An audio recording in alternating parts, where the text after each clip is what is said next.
Gagalkan 3 penalti sepanjang turnamen, Hernando Ari pemain terbaik Timnas Indonesia U23 di SEA Games 2021.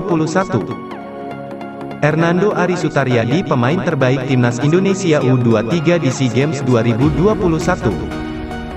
Ari layak disematkan sebagai pemain terbaik Timnas Indonesia U23 di SEA Games 2021. Sebab, berkat aksi-aksi heroiknya di bawah Mister Gawang, Timnas Indonesia U23 sanggup merebut medali perunggu SEA Games 2021.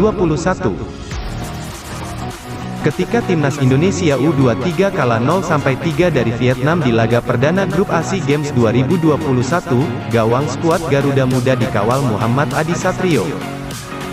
Netizen pun bertanya-tanya, kemana sosok Hernando Ari sehingga Sintayong tidak menurunkan kiper Persebaya Surabaya tersebut.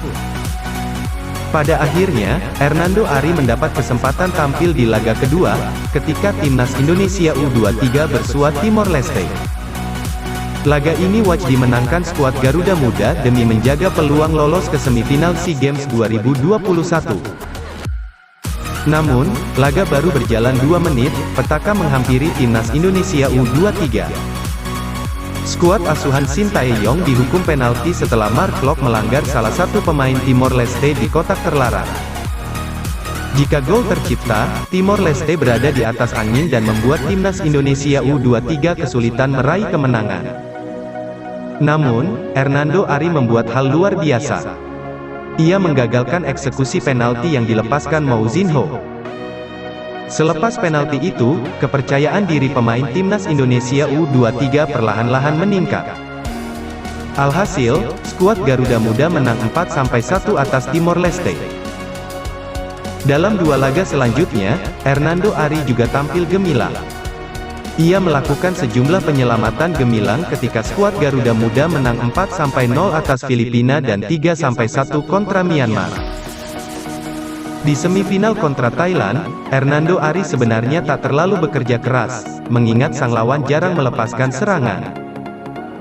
Hanya saja, tembakan Werade Pompan mengoyak jala gawang Hernando Ari sehingga Thailand menang 1-0 atas Timnas Indonesia U23. Kalah di semifinal membuat Timnas Indonesia U23 dipertemukan dengan Malaysia di perebutan medali perunggu SEA Games 2021, Minggu, tanggal 22 Mei tahun 2022, sore WIB. Kiper milik Persebaya Surabaya itu menggagalkan 2 penalti pemain Timnas Malaysia U23 di babak adu penalti. 2 pemain Timnas Malaysia U23 yang eksekusinya ditepis Hernando Ari adalah Muhammad Hadi Fayad dan Lukman Hakim. Untuk pemain yang disebut terakhir, mentas di kasta teratas Liga Belgia bersama KV Kortrijk. Sementara itu, dari 5 eksekusi penalti yang dilepaskan pemain Timnas Indonesia U23, hanya 1 yang gagal menemui sasaran. Tembakan Asnawi Mangkualam membentur Mister Gawang. Kemudian, 4 eksekutor lainnya menghasilkan gol. Sebut saja Muhammad Ridwan, Marcelino Ferdinand, Sadil Ramdhani dan Mark Klok. Alhasil, Timnas Indonesia U23 menang 4-3 atas Timnas Malaysia U23 via adu penalti. Sebelumnya, di waktu normal skor sama kuat 1-1. Gol Malaysia dikemas Muhammad Hadi Fayad, sedangkan gol Timnas Indonesia U23 dilesakkan Ronaldo Kuate. Karena itu, peran Hernando Ari sangat besar dalam keberhasilan Timnas Indonesia U23 merebut medali perunggu SEA Games 2021. Hernando Ari layak dinobatkan sebagai pemain terbaik Timnas Indonesia U23 di SEA Games 2021 versi